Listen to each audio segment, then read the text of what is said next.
आप सबको सबसे पहले श्री कृष्ण जन्माष्टमी की बहुत बहुत बधाई और शुभकामना। खासकर आप लोगों को इसलिए बुलाया गया कि इस देश में इस साल के अंत में चार राज्यों के विधानसभा का चुनाव होना है, जिसमें हमारा राज्य झारखंड भी है, साथ साथ महाराष्ट्र है, हरियाणा है और जम्मू और कश्मीर है। जम्मू और कश्मीर में चुनाव 10 साल के बाद होगा, क्योंकि पूरे 10 साल तक वहां पर केंद्र का शासन रहा। उस राज्य की राज्य सत्ता को विखंडित किया गया, उसे संघ शासित राज्य बनाया गया। अब माननीय उच्चतम न्यायालय के निर्देश पर वहां विधानसभा के चुनाव होने हैं। आपने देखा होगा कि उस चुनाव के लिए, इन चार राज्यों के चुनाव के लिए चुनाव आयोग ने कुछ पहल की और 2 राज्यों में चुनाव की घोषणा भी कर दी, जहां मॉडल कोड ऑफ कंडक्ट भी लागू हो गया, जम्मू और कश्मीर और हरियाणा के संबंध में। आपको यह भी ज्ञात होगा कि विगत 22 तारीख को हरियाणा के जो भारतीय जनता पार्टी के अध्यक्ष हैं, उन्होंने केंद्र की जो भारत चुनाव आयोग है उनको एक पत्र लिखा और जो प्रस्तावित 1 तारीख को जो चुनाव है होना निश्चित है, उसको पोस्टपोन करने की बात कही, तिथि को आगे बढ़ाने की बात कही। हमको लगता है कि पूरे देश में यह पहला ऐसा एक प्रेसिडेंस लोगों ने दिखाया है कि कोई राज्य सरकार में आम चुनाव हो और उस तिथि को आगे बढ़ाने का मांग जो सत्तारूढ़ राजनीतिक दल है वो करे। इसके पीछे का जो मंशा है वो बहुत साफ, कि भाजपा डरी हुई है, भाजपा आतंकित है, भाजपा लोगों के सामने आने से डर रही है, इसीलिए चुनाव टालना चाहती है। जैसे बच्चे लोग होते हैं ना कि पापा पापा मुझे अभी स्कूल नहीं जाना है, हमने पढ़ाई नहीं की है, आप एक एप्लीकेशन लिख दीजिए कि मेरी तबीयत खराब है। उसी तरह का बचकाना जो बाल बुद्धि है, बाल हठ है, वो भाजपा के द्वारा प्रदर्शित किया गया हरियाणा, और उसका स्वाभाविक जो प्रभाव है वो यहां पर झारखंड में भाजपा को भी दिखा, कि उनका एक कार्यक्रम था 23 तारीख को, जो उपद्रवियों का जमात वहां पर उपस्थित था, उसने जिस प्रकार सरकार के जो सुरक्षाकर्मी थे, राज्य पुलिस प्रशासन था, उन पर जानलेवा हमला किया, और उसके बाद प्रशासन ने जब उन पर वाटर कैनन चलाया, आंसू गैस के गोले दागे, तब लोगों को नियंत्रित किया गया, क्योंकि वो उपद्रवी अपने हाथों में दस्ताना पहने थे लेदर का,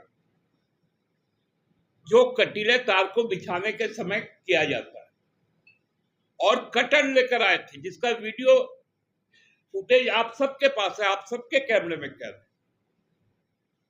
जिस प्रकार से पत्थर बरसाया गया, लोग चोटिल हुए, सीधे माथे पर निशाना करके उनकी जान की हत्या करने की कोशिश की गई।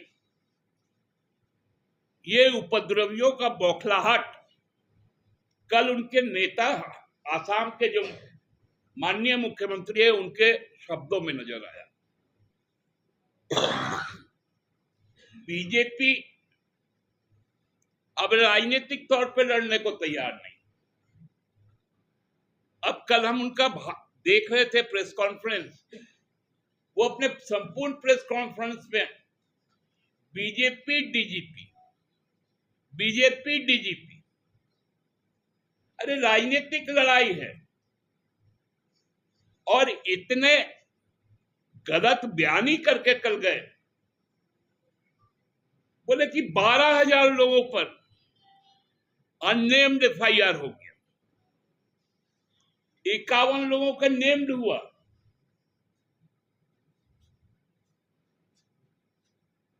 बोले ये 12,000 इसलिए हुआ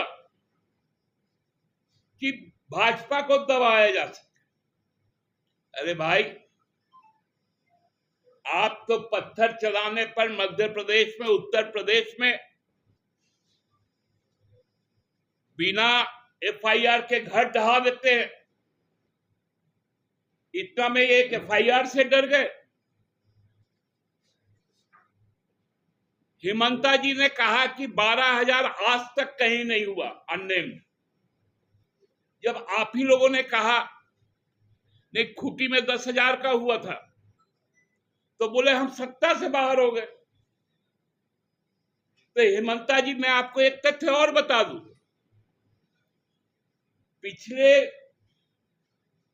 मोदी सरकार में जब किसान आंदोलन हुआ 2020 में, मालूम है एक आंदोलन पे कितने एफआईआर हुए? दिल्ली पुलिस ने 42 एफआईआर दर्ज किया एक आंदोलन पर, और हरियाणा पुलिस ने 136 और फिर 138 एफआईआर दर्ज किया। कुल मिलाकर एक आंदोलन पे 180 एफआईआर दर्ज हुआ, और उसमें हजारों नेम्ड के साथ लाखों अननेम्ड है। बढ़कर आए हैं आसाम से यहां कानून सिखाने कि आज तक हिंदुस्तान में ऐसा नहीं हुआ। तो किसान आंदोलन क्या पाकिस्तान में हो रहा था? उनको तकलीफ हो गया कटीली तार से, जब आपने नुकीले तीर लगवा दिए रोड के ऊपर, बड़े बड़े कंक्रीट का ब्लॉकेट बना दिया है एनएच के ऊपर, एनएच के दोनों तरफ खाई खुदवा दिया। तब कहां थे हिमंता बाबू आप?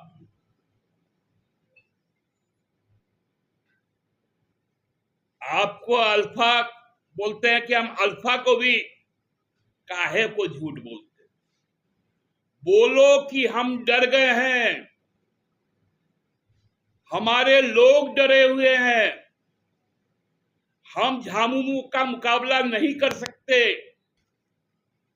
हम हेमंत सोरेन को चुनौती नहीं दे सकते। उन्होंने ये भी कहा कि क्या मिला? अरे बोलने का इतना अवसर मिला, जाके युवाओं से पूछो रोजगार मिला, महिलाओं से पूछो सम्मान और अधिकार मिला, सशक्तिकरण हुआ, छात्रों से पूछो शिक्षा का क्या प्रगति हुआ, किसानों से पूछो उनके ऋण माफ हुए। पैसा गिनवा रहे थे, पैसा। तो थोड़ा आपको भी याद करवा दे, जो 2014 में हम लोगों का सबका 15-15 लाख रुपया बकाया है। मोदी जी ने कहा था तो 15 लाख रुपया में 5 लाख रुपया आप निकाल दीजिए, अब तो 10 लाख रुपया दे दीजिए ब्याज समेत। वो भी नहीं दे सकते तो 1,36,000 करोड़ रुपए जो हम केंद्र सरकार से पाते हैं, वो पैसा तो दे दीजिए। कोई भीख तो नहीं मांग रहे हैं।